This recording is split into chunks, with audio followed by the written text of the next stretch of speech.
Welcome to the Renew Show.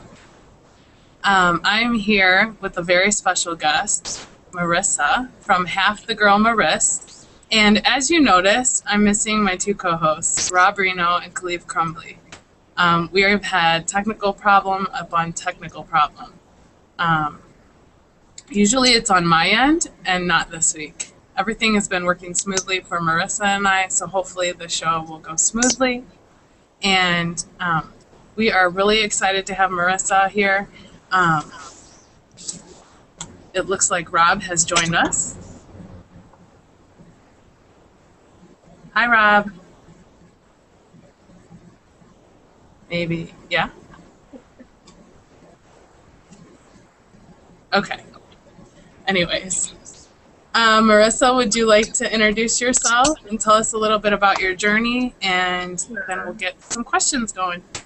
Yeah, well, my name is Marissa. Hi, everybody. Hi. Okay. Are we? Okay. Well, my name is Marissa. I started my journey in 2010. I guess I can go back to when my actual journey really started. When I've been overweight my whole life. You know, so then my journey started way before 2010. I mean, I've battled my weight forever. And I think in 2010 is when I really reached. Can you hear me? I'm sorry. Yeah. Okay. As long as I can keep. Can you hear me? Okay. Yeah. Go ahead. Sorry. So in 2010 is like when I really just kind of had to come to that realization that I was desperately in need of help. As an overweight person, I never felt like it totally held me back being overweight. I always felt I kind of pushed through that a little bit. I always did the things I wanted to do as much as I could, but I think at that certain point I felt really held back. And really the turning point for me, just to kind of, fast forward a little bit, was when I went into a business trip. And I had flown, a million times. I love to travel. And at that certain time when they had sent me out on this trip, it was the first time I was ever held back by my weight as far as enjoying myself and traveling. And I was so winded and I needed to ask for a seatbelt extender. And I just felt like, wait a minute, like this is not the way I should be doing this. And I really had to have like that. I had just had enough. Basically, I came to probably my rock bottom, you could say. And I had kind of just been denying that I had some major lingering health problems. I was having some female issues. I was constantly like heart palpitations. I would get really hot. So I went to my hotel room in Colorado when I decided to go online and look for a doctor in my area. I'm in the Indianapolis area. To see what I could do because I really desperately needed help. And that really started my journey. I made a doctor's appointment all the way in a hotel room by myself. I was just alone for that week, going to workshops, but I was tired, trying to walk everywhere, and I just knew I had to make a change. So I made that phone call, and that really changed my life. I got set up with the doctor. I went to see her. I really wanted to talk to her about like my female problems, and it turned into her talking to me about my weight. And it was like I knew that it was that out of hand, but I really was kind of in denial a little bit. And then she referred me to the bariatric center, and my journey just took off from there. That whole thing happened in May. I had my insurance approved by August, and then I had my surgery in September. So it really was a quick process as far as getting through the hoops and everything, but it really changed my life, that whole trip, because I had never felt that badly. And I said, I can't live like this. Like, I don't feel like I'm living the way I should be living. And I decided at that point I needed to make a change. And that's how I got here. So. Can you tell everyone how much weight you've lost? Yeah. Well, I have a question. Yeah. Sorry, go ahead. Oh, no, it's okay. I've lost 174 pounds. Now, that was at my total, and I kind of fluctuate between 3 and 5 pounds, and I'm actually trying to push through that and get off like another 15, but I've really just maintained that this whole time. So no major gain, nothing. I've been pretty happy here, and I guess that was the, you know, goal, was just to be healthy, and my everything improved, you know, losing weight. So definitely it was a life-changing thing for me that had to happen. So That's great. I do have a question for you. mhm. Um, do you feel like being in the healthcare field, because I know you work in healthcare, do you feel that either people in healthcare are set to a higher standard or that they should be set to a higher standard? Because see, when you go into a restaurant and get something to eat, you see people that's overweight and you might not say anything, but if you go into a doctor's office and there's really big people working there and stuff, I think it naturally goes through some people's mind like, ooh, they work here and they're, you know, I think that tends to happen. So what do you feel about people working in healthcare set to a higher standard? Do they do that to themselves? Does society do that? What do you think? What's your take? You know what? I think it's kind of an individual thing, because I have to say, when I was at my heaviest working in healthcare, I guess I didn't notice it as much. And I have to say, you know, being, you know, with the weight loss, being back, you know, being in the environment, I do notice it more.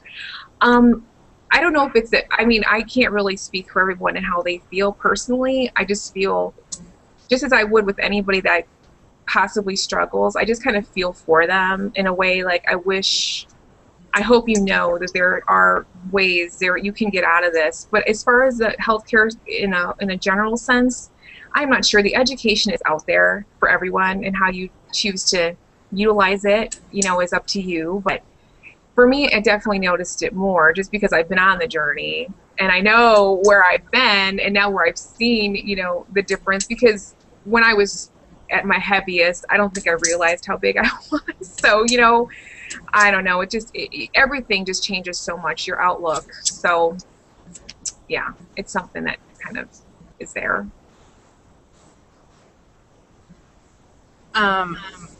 Something about your surgery. When you went to have your gastric bypass surgery, you had some complications, some really scary complications.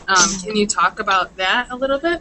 Yes. When I went in for my gastric bypass surgery, it was all business as usual. You know, they did all the normal testing, everything, the prep, you know, before you go in. And I don't want to scare anybody, but this is what happened to me. You know, I remember being half conscious, having people screaming at me to wake up and to sit me up. And you have to remember, I was 374 pounds. And to be able to lift me up, to get me to start breathing, I remember that, because I was fading in and out.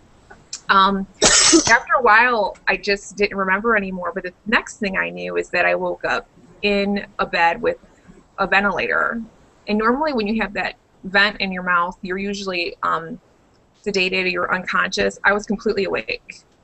So I was strapped with my arms to the bed with this vent, and I was thinking, this is not what they told me was going to happen in our pre-op class. You know, they said you're going to be wheeled to the room and they're going to start having you walk. And I'm thinking, this is not what was supposed to happen. So they had me like that for 16 hours. And it was pretty excruciating, but I don't know. There was something about that. Like, it was probably worse for like my family and my friends to see me. But as far as me laying there, I have pictures, you know, of myself. And I think I have a picture of myself in the bed in my 1 year, my 1 year video when I made 1 year out of surgery. There is a picture of me in that whole slideshow. But I mean, it was definitely scary, but I think it was a rare thing as far as, because they said that it doesn't really happen too often. That's what they told me. But for me, I had never really been under anesthesia, and I just had a really bad reaction, and they just could not get me up. So that was my whole experience. But I think I was so focused on just like getting out of there that I just was like, okay, well, this really kind of stinks right now, but if you can tell, and I couldn't really talk because I had to like kind of write with one hand because I was strapped down in my bed. I just was hopeful, and I knew that, I don't know, I couldn't understand like why it was happening, but I just wanted to get through to the other side and just get back to the recovery area and just get up and start walking. And luckily I did bounce back rather quickly after that whole episode, but I think it was more scary for my family to see me. Yeah, that really amazed me that you were so optimistic throughout it. It seemed like you were like, well, I was going through it, but I had no regrets with the surgery, and I was just ready to get on with my life. And that was so amazing. Yeah, I never laid there like, oh my God, look what I did to myself. I just was thinking, well, this is kind of, at least I'm alive. I didn't know how else to think at that point. I just thought, you know what, I'm going to be fine. I'm just going to keep moving forward. And luckily it just worked out for the best, but it was definitely not a common thing. It definitely was a scary thing. The thing that kind of scares me is that I have very vivid memories of exactly the whole ordeal and how it went through and how it, so whether that was good or bad, I don't know, but it's just part of the journey. So, yeah. So, what's your advice to others that would be considering any type of a weight loss surgery? Because there's RNY, VSG, the bands. I mean, I'm not a weight loss surgery patient myself, but I know tons of people in the community that are. So what would be your advice to somebody that's new, that's just thinking about it, that's ready to take that first step, but maybe hesitant? And do you think that weight loss surgery is for anyone that may have a weight problem? My advice would be to be ready for the mental work. I think the mental part of weight loss really needs to be addressed, and I don't think it was addressed enough when I had, when I went through pre-op classes and stuff, because I feel that is such a huge part of your journey. As far as getting a weight loss surgery, it should be handled and used as a tool. And I'll tell you what, when the tool is new and it's working and you're in that first year, it's amazing. The weight falls off. You're like, I got this. This is great. This is just, this is the best thing that's ever happened. In a lot of ways it is.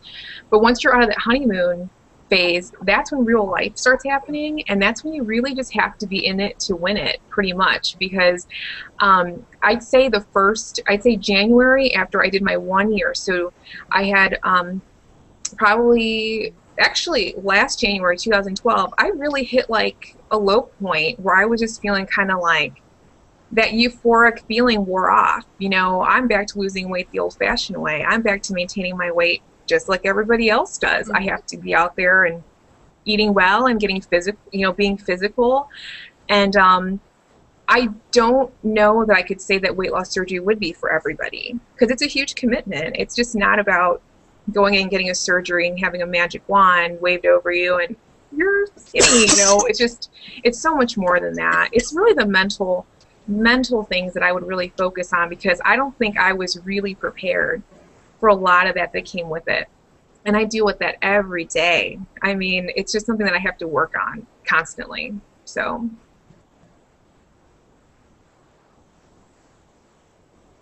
Would you say that your personality has changed since you've lost your weight?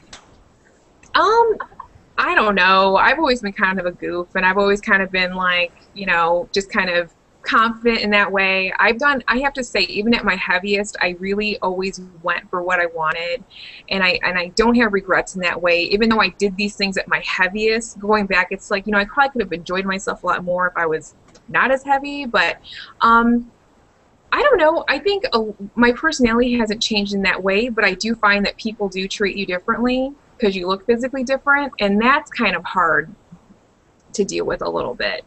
So I can't really say that I've changed, because I feel like I've always been myself, but the way people change towards me, that's definitely changed. And that kind of like wigs me out a little bit, because sometimes you're just not sure how to take people, or they don't know the old you, they only see you now. And it's like, well, I don't know. There's a lot of things that come with it. So I know we talked a little bit, and I told you that when I was watching your videos, I really saw my own journey so much through yours. And that's something I would say about myself in my journey. When I was my heaviest, I didn't know any different. I think when you don't know any different, I'd always been heavier, and I just lived life, and I did it, in a positive way. And I don't feel like my personality has changed. And so I can share that with you. And I understand what you're saying when you say that. Yeah. But yes, people do treat you differently. There's enough that comes with it, but if your personality changes too, that's a lot. There are enough things that come along with the journey. So, Marissa, we have some questions coming in, and the first one is coming from Glow Henderson. And she says, Marissa, would you do it again? Yes, absolutely. I would do it in a second. I'll tell you what, it was the best thing that's ever happened to me. I'm going to start crying, I swear to you, because if I had the means, if I had the opportunity, I would have done it 10 years ago. You know, my life changed so dramatically when I moved down here, and when I started working in healthcare, that's when I had the opportunity to actually have the insurance to get the surgery. I used to be a hairdresser for 10 years. And before I finished my undergrad and sought out a new career, I didn't have insurance to cover this kind of thing, and I was just desperate. So yeah, I think, you know, things happened the way they were supposed to happen at the time they were supposed to happen, but it was the best thing that's ever happened to me. I was so happy, and I'm still so happy that I did it. So awesome, awesome. That's great. We have a question coming in from Mark, and he says, Marissa, how old were you when you started gaining weight, and had you tried diets in the past? let me tell you something. I can tell you the first time I realized I was overweight, this is going to make me upset. I was 4 years old, and I knew I was not like the other kids. And, you know, right away, I just knew there was problem. And I think I probably went on my first diet, probably under the age of 10, you know, I mean, and my mom, bless her heart, you know, always did her best to keep me physical, like get me into sports. And my mom is not heavy.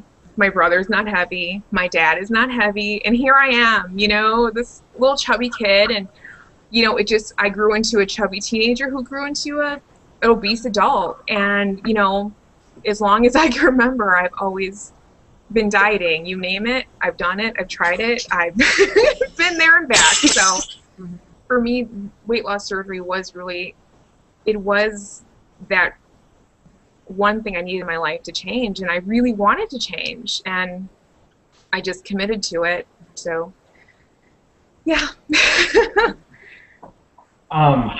We have a question coming in from Brooke, who is Crazy Running Mom on YouTube.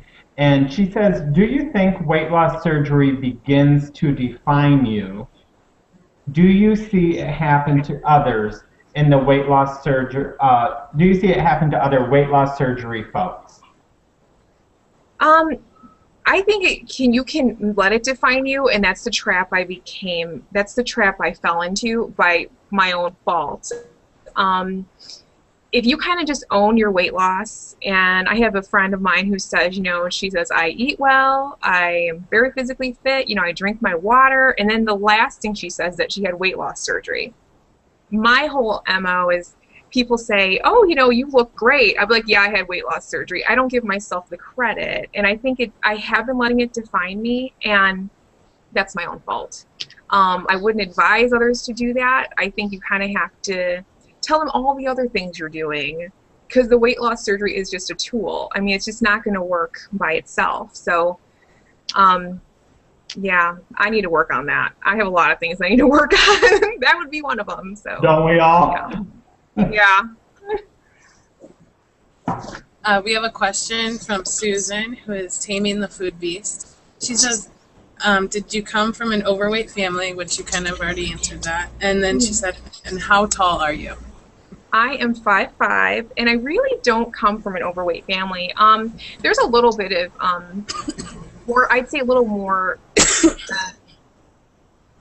maybe if there was a side of my family a little bit heavier, it'd probably be my dad's side. And my dad was like a chubby kid, but by the time he was a teen, he had outgrown it. So I don't typically come from a family that, you know, we're all, you know, very overweight. So I kind of stuck out in a lot of ways that way. So. Just want to update everybody and let you know our co-host Khalif is still fighting his router, and he is trying to log into the show. So if he can join us, that will be great. And if not, boss, we're taking the reins and running here. So the next question coming in is going to be from Zen Maiden Melody, and she says, "What has been your biggest challenge in the mental work to date post 1 year? Do you find you are still motivated to exercise regularly?" I'll be honest with you, I didn't really exercise the first year. I walked casually. It wasn't until last spring when I had to have like a come to Jesus moment with myself that you're going to have to kick it up a notch, that I really got started making physical fitness a priority for me. That's when I started doing Zumba. I always talk about my Zumba classes because I love to do Zumba. It's just, for me, it's really a well-rounded cardio workout. But I really admire the people that are just starting their journey who are so dedicated to fitness, because that was one piece for me, because I was a sedentary person my whole life, I mean, as a heavy person, getting out to take a walking to the corner would have me out of breath, typically, walking to my car from work, my heart hurt, my chest hurt, so just to kind of get over it and just kind of just get a little more active was a challenge. So it probably wasn't until after a year that I really had to get serious if I really wanted to just keep maintaining and being healthy. So, yeah. Well, I know that, I've researched a lot with weight loss surgery because of the friends and stuff that I've gained in the community. And you touched on something earlier that I think is becoming more prevalent within the weight loss surgery bariatrics, is that they're starting to realize that there is a mental part of this that needs to be addressed. And I think there's a lot of people that's had the surgery and never addressed the mental side of it. And there's countless people who have had various types of surgeries, even dated back 20 years when they did all just the stapling and that kind of stuff, who's now heavier than they were before. This journey, no matter what tool you use or what avenue you take, is about the mind. We have to change the mind and build a relationship with food, or we are going to end up back at square one, or back at square 1 minus 20. You know what I'm saying? So Absolutely. I think bariatric doctors are starting to see this more and realizing that they're going to have to tell people you have to do something with the upstairs too. I think that's really, if I had to give any advice, and if I had to if I could just put a word out there, that's really the one thing that would be the top concern for me, is just the importance of really kind of digging deep and just being really prepared for the challenges you're going to face, because I definitely was not prepared for it. And I had a friend when I was going to get surgery, and he said, you're going to struggle a lot. He's like, the mental stuff is really going to be a struggle for you. And I said, oh, no, it's not. Of course you think, not me. That's never going to be an issue. And I'll tell you, that has been the biggest challenge for me. And I think there needs to be a really, really big emphasis on that for patients and anybody who's who's even thinking about it, because it's such a huge part of everything. So, well, one of the things that Marissa said in one of her videos, well, probably a couple, and I love it. She said, I had surgery on my stomach, not my brain. In other words, your brain is still the same, so you're still going to go through all these struggles that you would even if you hadn't had surgery. And that was really... And it's true.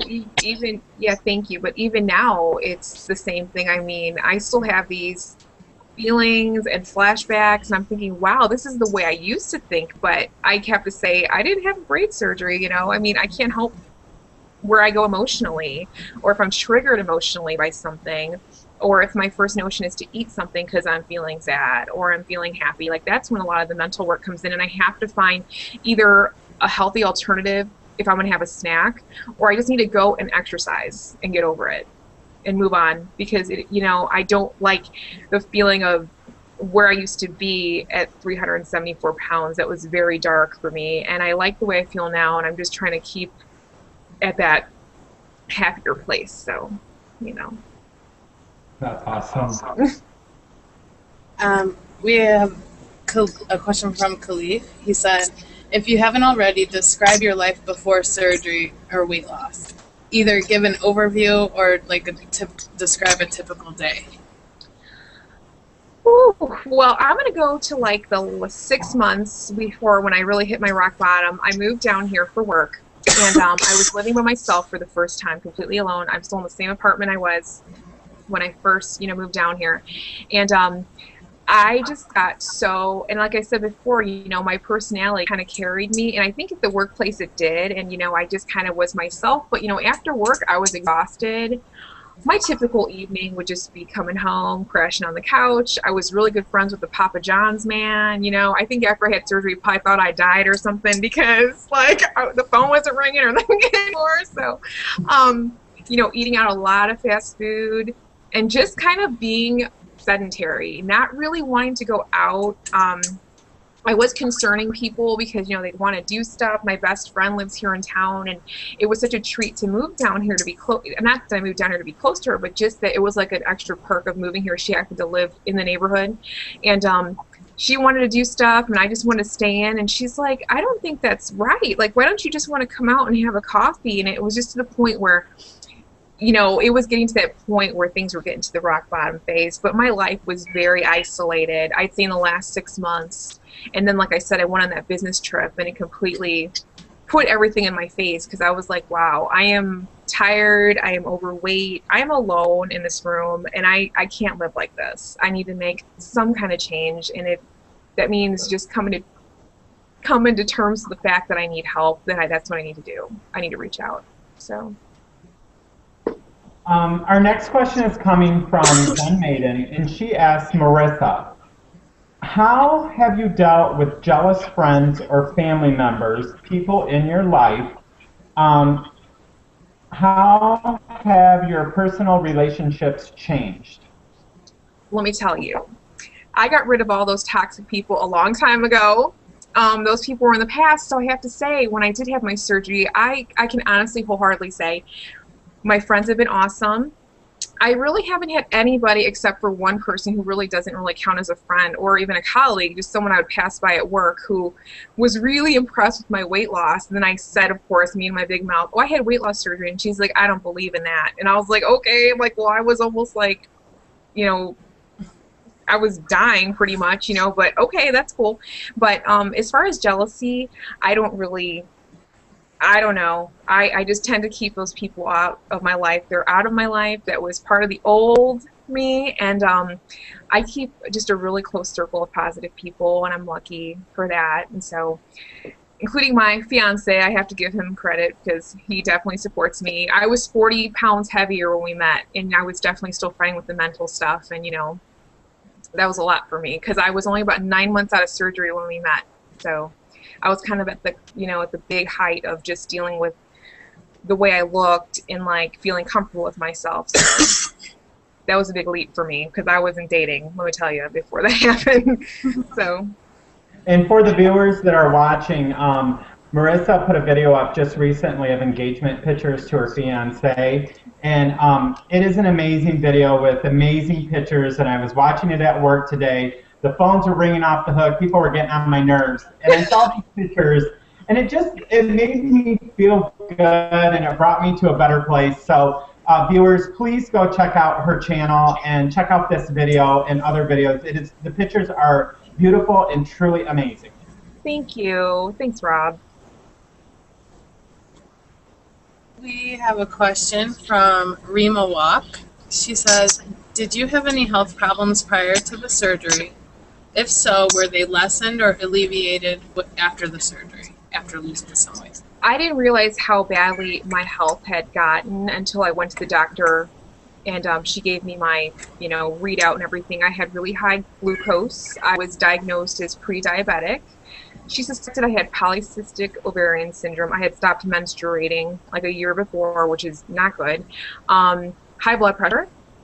Like I said, I'd have heart palpitations. I would suffer nosebleeds. I would get really hot and sweaty, and all of a sudden my nose would just start bleeding, like scary.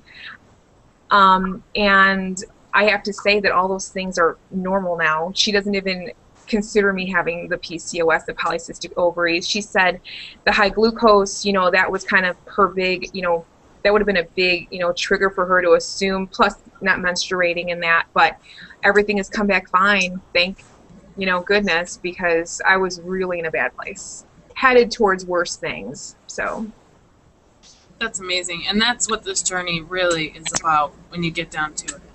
It's about being healthy, no matter how you get, how you go on your journey. When you can see improvements like that, that makes it all worth it. Absolutely. whatever route you take, but you know, if you have your health at the end, I mean, you never realize how much you value it, you know, because I was abusive to myself, you know, to really kind of just to neglect myself, that I got so morbidly obese. And then to be healthy, you just think, wow, I would have done this a long time ago, you know, if I knew it felt so good to be healthy. So, we have a question coming in from Tina, who is Princess 1. And for everybody watching, I can't believe this. Tina is not asking you about doing kettlebells, okay? Because she asked all of our viewers about that. She's been trying to ask you about kettlebells. we'll add that on to the end, because that's my girl, Tina. It says, Marissa, I know you had a brachioplasty, as I have too. And I was wondering if you are considering or needing any other plastic surgeries. And she wanted to let you know you look beautiful. Now, when you start talking about the brachioplasty, please let the viewers know what that is. Because until I met Tina, I never would have known what that was. And I want people to make sure they understand what you're talking about. Yeah, and I think Tina and I had our brachioplasties pretty close to each other. A brachioplasty is basically an arm lift. It's a removal of excess skin from your arms. For me, my arms were just, I mean, I have videos on my arms to show you the before and after. I had the brachioplasty in February of last year. And as far as other surgeries, I can tell you I would love to have like a tummy tuck. I got a little bit of a breast lift when I had the arms done, just kind of bringing up the tissue. But in the cards right now, I don't think the tummy tuck is for me. I would like to have children within the next couple years. My biological clock is ticking really loudly. Sorry, it is. And that's something that, you know, when we're married, my fiance and I, you know, would like to start a family. So for me, it's not really in the cards for me to have a tummy tuck right now. So, I mean, who knows down the line. But I live with it. You know, it's not anything that's debilitating or kind of like slows me down. But, you know, of course, in like a dream world, I could probably make a list of things I'd like to have. But, you know, right now I'm content. I'm happy with just having the arms. So. Okay, and before Julie goes to the next question, you are not getting out of the kettlebell question. Okay. Is that something you're doing or going to do? I don't know, but look it. Wait a minute, I gotta show you something. Actually, this is for Tina. Look what I have under my chair. A kettlebell. My friend got me a kettlebell for Christmas. She's clapping wildly. And it is still under Christmas, and it's still in the box? Yes! Under my chair. Sorry, Tina. That's funny. I forgot about my kettlebell. That I'm like, was wait, great. it's right here. I don't know how to use it. I don't want to hurt myself. Tina needs to make some videos showing us She how to do does. some Little kettlebell demos, and I could do the kettlebell. We have a question from S Loves Weight Loss. She said, water regain is my problem. Do you or have you, weight regain is my problem, sorry. Do you or have you seen a counselor? No, but you know what? I have sought out just the advice of my dietitian on several occasions when I've gotten a little bit just, you know, discouraged or kind of in a rut. When I had my surgery, they kind of gave us an outline of like from the first 3 months what you should be eating, from like 3 to 6, 6 to 12, and beyond. But they never talked about like calories and like how to, you know, balance out your foods. It was always just like, make sure you get 72 grams of protein per day. You know, just get this. So I needed to really learn more about nutrition. And nutrition is still something I struggle with because I tend to kind of stick to the same foods a lot. But I'm also a creature of habit, so I know what works for me and what has worked for me. So as far as like a counselor though with the regain, you know, honestly, the best therapy for me has been making videos, because I sometimes don't want to come on because I just feel like I don't feel like it, but I push myself too because I know that accountability for myself is what really, really helps me. And I've had to do it so many times because I've reached a lot of points in a journey where it's just like you get frustrated or you just kind of, you get in a rut. So I haven't actually sought out like professional counseling, but for me, the videos have been therapy. So. I hope I'm pronouncing this right, and Julie, correct me if I'm wrong. I think it says Nina99. Sure. Okay. If that's wrong, I do apologize. She's asking a question regarding mental work, and it says, do you feel as the popularity and acceptability of weight loss surgery grows that people are, quote, rushing into this decision? You know, I hope they're not. I have to say, I was probably one of those people that had one of those like expedited like situations where it was kind of like, oh, you know, we'll send you to the bariatric center. I work for the same network. I don't know if that helped me push me through, you know, the hospital. But I didn't really have a whole lot of time. I mean, I went through some pre-op classes and stuff, but I guess when I knew I was going to have surgery, that's when I really jumped into YouTube. And because I was Googling different articles and stuff and just different kind of literature. But for me, I really just started watching videos. But I don't know. I don't think I was definitely prepared for the mental aspect of it. That's why I really stress it, that I really hope that people really pursue, you know, just finding out more, or just really prepare themselves.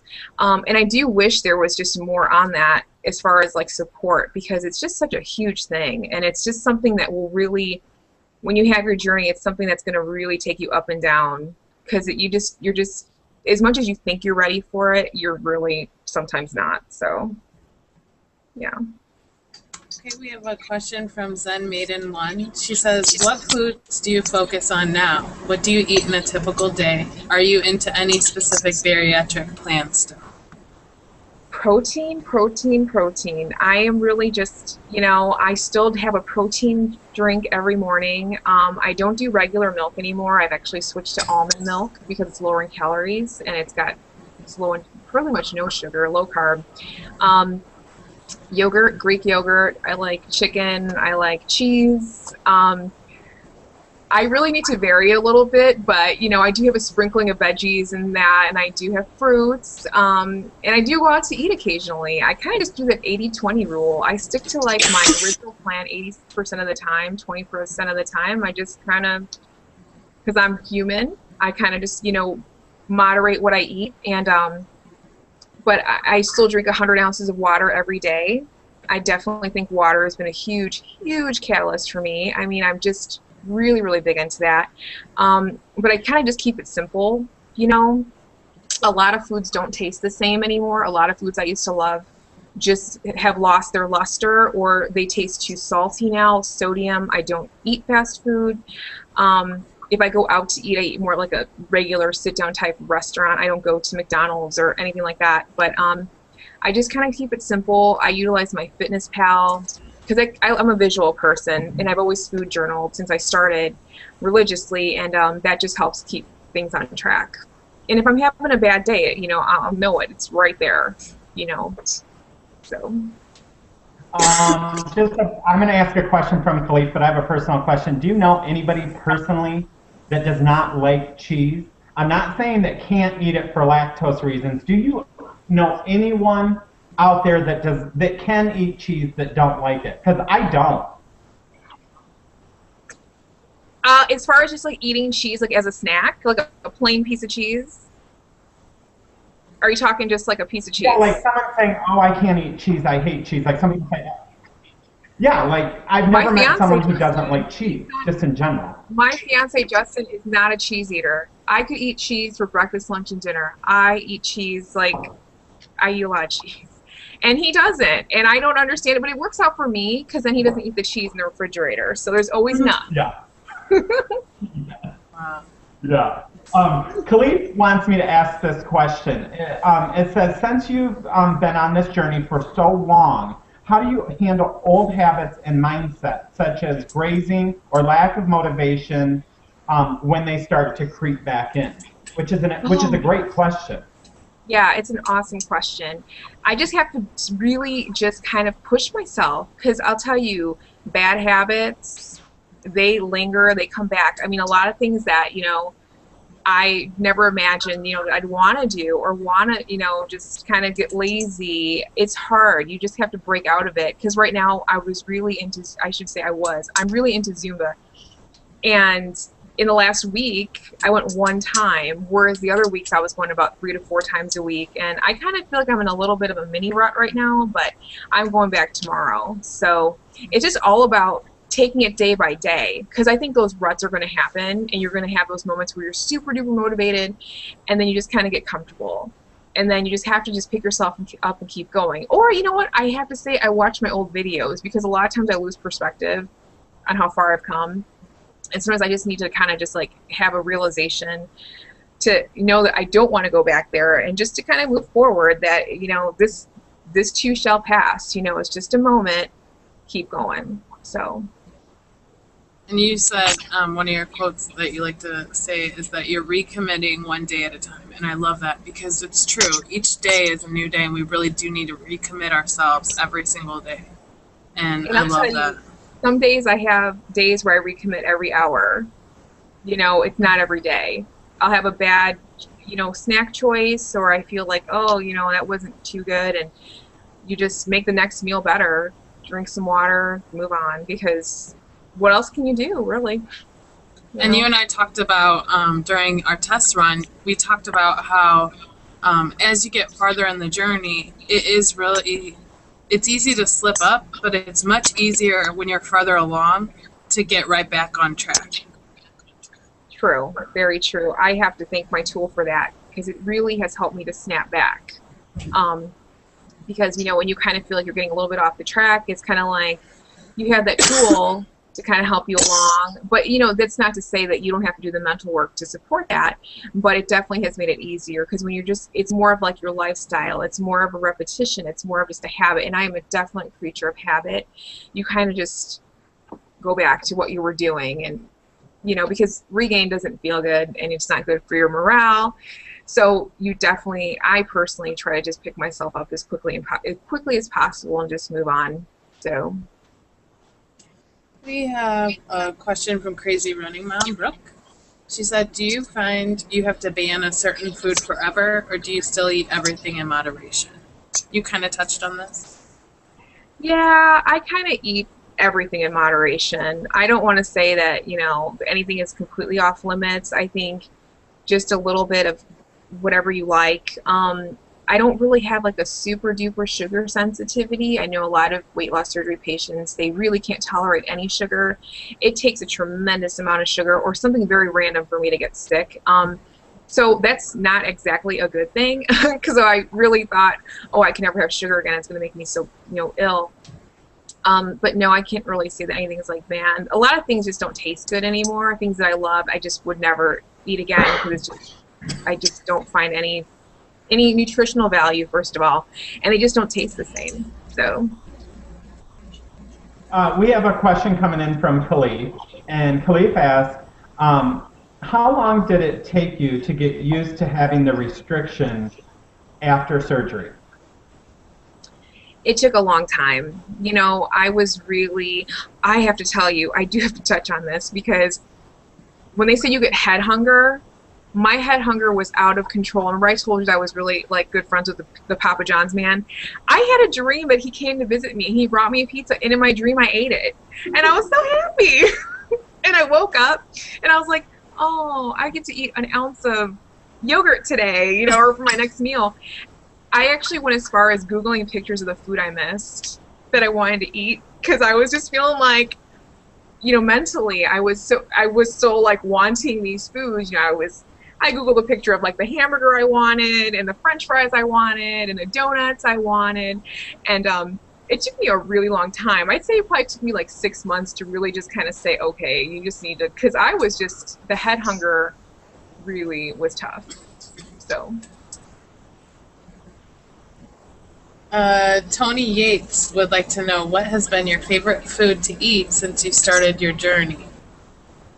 And he said, sorry if you already said that. That's okay. I just say like the one food that I really love now is I love Greek yogurt, and I'll even eat it plain. And before, I just hated it. I thought it was gross and pointless, and why would anybody eat this? It's so terrible. And I have to say that I eat it every single day. I love it plain. I love it. Chobani is my favorite.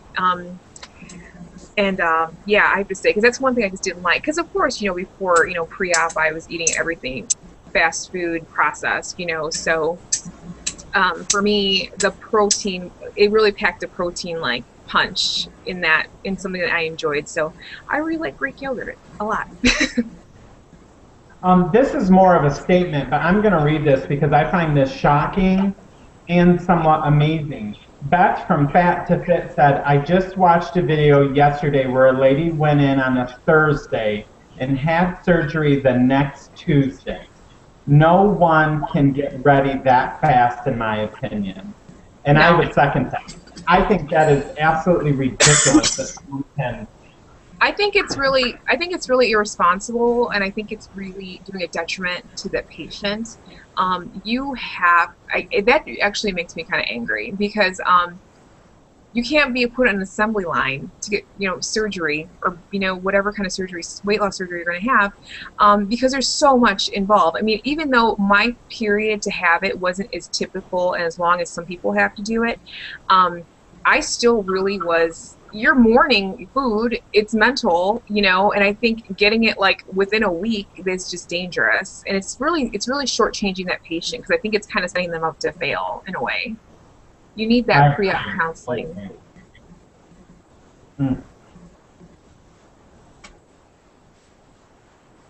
We have a question from Zen Maiden. She would like to know if you have dumping syndrome. She said that she knows some people have it and some people don't. She was wondering about your experience. I can't really say that I have it. I've had dumping where I've just gotten just on silly things, frozen yogurt, different.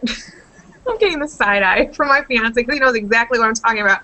We went out on his birthday once and I overate, and then I decided we needed to have yogurt, and then I got really sick and spent most of his birthday with my head in the toilet. But just randomly, just random things that made me ill, but no, typically I can't say if I have like sugar, I have dumping. I just don't. There is a few people responding saying that their nieces or their nephews or grandkids don't like cheese. And again, I'm not trying to dwell on the cheese because that's a red light food for me. But I love cheese. Kids may grow into cheese. I'm not trying to defend cheese, and I don't get kickbacks for cheese. But this is the thing. Cheese is if you do, you need to share it with me. But when we're kids, do you notice how we like ketchup, but we don't like mustard? But a lot of times when we get older, we like ketchup and mustard. So I think it might be a taste they have to acquire. I'm just defending the cheese. I'm just going to say. I'll tell you what, I didn't have to acquire that taste. I think I was just born eating cheese. I think cheese. I was too. I love cheese. The Prairie Princess is asking, this is one that's going to be great. Where are you going on your honeymoon, if you want to share? Of course. We are going to Napa Valley. We're going to San Francisco. We've both never been. So we're actually going to just take off the evening of our wedding. We have a morning ceremony and like an afternoon reception. We're taking the rest of our pictures after our reception, and then we are on a plane to San Francisco at 8 o'clock that night. And we're so excited. We've never been, so we just want to have a relaxing time, and obviously can't really do a whole lot of drinking after having surgery. So I plan to do a little bit of like a wine tasting, but it'll be nice just to get away, and we're really looking forward to it. So awesome. Have a wonderful, wonderful time. Thank you. Beth, Fat to Fit, says, I came in 25 minutes late, so if someone asks this, please just ignore it. Are you at goal? If yes or no, what are your other goals do you have fitness-wise, other than to lose weight? My goal, I'd say I'd love to lose like another 15 pounds. I've been working on that 15 pounds for about a year and a half now, and I've been bouncing around, at least 3 to 5 pounds. And, I don't want to say that there's a goal, because this is a journey I'm on forever. This is a lifetime, journey. There is no finish line. And I think once I kind of got out of my mind, there wasn't a finish line. I kind of just started building more on making this something I can do forever. and, you know, never going back to where I was. But I feel like ever since, you know, I've lost the weight, I've been, you know, fortunate enough to kind of do things that I probably didn't realize could have been goals for myself, you know, being able to walk, you know, for an hour, you know, do Zumba, 2 back-to-back Zumba classes, you know, do Zumba for 2 hours. You know, I never dreamed. I mean, I was winded walking down to the mailbox, you know, so as far as little goals, I think, you know, it's important to have those, but at the moment, I'm just kind of just working on just getting healthier and just moving along in the journey. I think what I'm doing is working well for me, but I just need to just keep one day at a time, and it'll come when it comes. So. This is going to be a great question from Khalif, and I think this will help a lot of people, because I think there comes a point where a lot of us get to this stage in a journey, and you may be able to speak from experience on this. How do you deal with the times when you see the old you in the mirror, the one that was over 370 pounds with a 28 waist? I just get sad. I mean, and it happens, you know. I don't even know, like, I just kind of have to break out of it. I was telling Julie a little bit when we were doing our pre-interview for this show that I was saying that, you know, now that I wear like a size 12 or a size 14, I used to wear a size 28 wide. I say, wow, they must be making size 12s really big now. Like, how can I wear a size, you know, how can I fit in that? You know, like, they must be cutting these really huge, you know. So it's like that kind of, it's part of that whole mental thing, because some days I just cannot break out of it, and it's been really hard, you know, planning my wedding and that, because I went to go wedding dress shopping alone purposely because of that, because I was just kind of like, want to deal with anybody trying to see me try on dresses, because to me, I'm thinking there's nothing in the whole store that's going to fit me, which is ridiculous, but it's hard not to go back to that old mindset. So I always find myself walking around the plus size section looking for clothes, and they don't carry my size. And I know, here's a statement, and this is just to put it out there for everyone. When I was bigger, all the cute clothes were in the, like, regular sizes. Well, now that I'm smaller, I'm serious. All the clothes that I want are in the plus size section. So I'm hoping that I can find something that I really like in my size someday.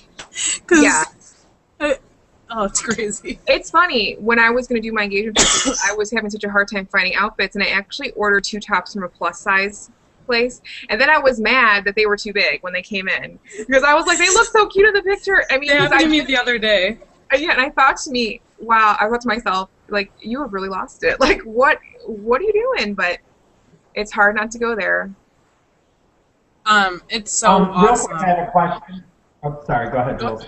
I was just going to say, it's so awesome that you're going to be, like, you know, at a very healthy weight for your wedding. I look back at my wedding 4 years ago, and I see this big bride that I just look at it. And, of course, my husband thought I was beautiful, and I felt beautiful, but I look at it now, and I'm like, I hate that dress, and I'm just not happy with those pictures, which down the road I will get new wedding pictures. But I think it's wonderful that you're going to be able to really celebrate your health and happiness on your wedding day. Thank you. Thank you, because actually the week after our wedding is my 3-year out of surgery. So I get married on the 7th. The 13th is my 3 years out. So it definitely will be a celebration. Yes. Okay, trick question. Which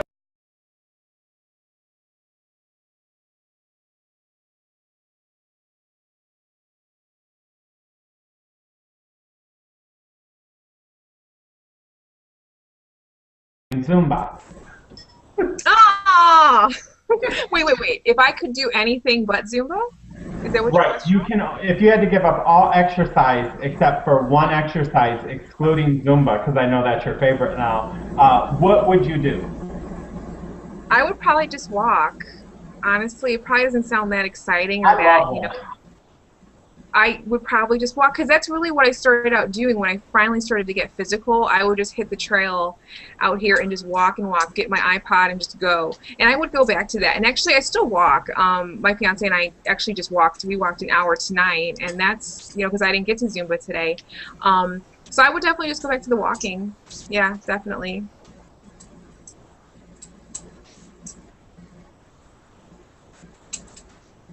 we have a question from Zen. She says, how has your style changed since you have gotten to your new normal? I don't wear black anymore. I used to live in black clothes. Like all I did was, because you know black is really thinning. So, you know, all I did was just wear black tops, and I say my style, I've really kind of branched out. I buy clothes in colors now, and, you know, I've been a little more, you know, it's a little more freeing. You know, you don't feel as held back, but I definitely, pre-op, all I wore was really just black tops and jeans. Yeah, so I definitely just been able to have that freedom to kind of go into a store and just know that you can pretty much, there's something there you can wear, and it's a good feeling. But yeah, it's definitely been one of the perks. I mean, for my bank account, it hasn't been helpful because now I just buy too many clothes, you know, too many clothes, but it is fun, so.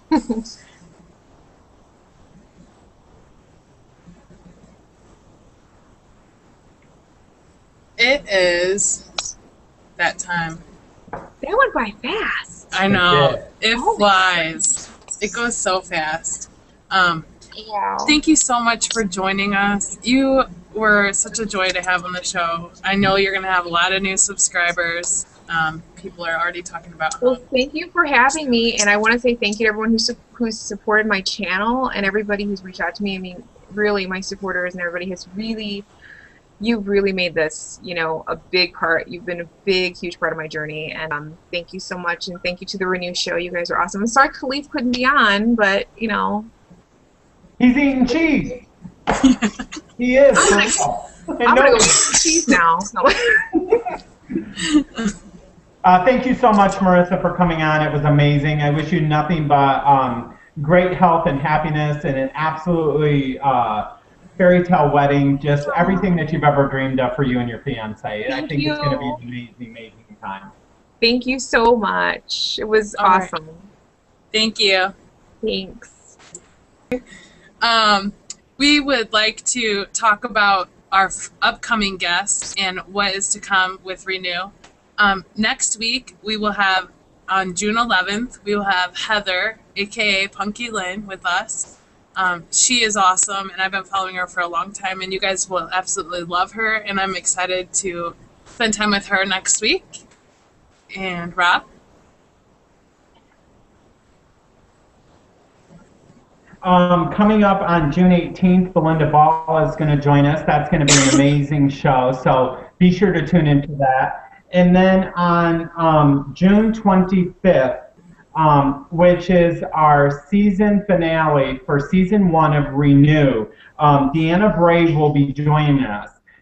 Mark your calendar because that show is going to be an hour and a half long, and the first 55 minutes will be with Deanna Brave. And then after that, Julie, Khalif, and I are going to recap this first season of Renew, and we want your guys' input on the memorable moments that you had from every episode that we have, and it's going to be an amazing time. So the 25th of June will be our last show for season 1 of Renew, so please join us for the next 3 episodes, and we can't wait to see you guys these coming 3 weeks.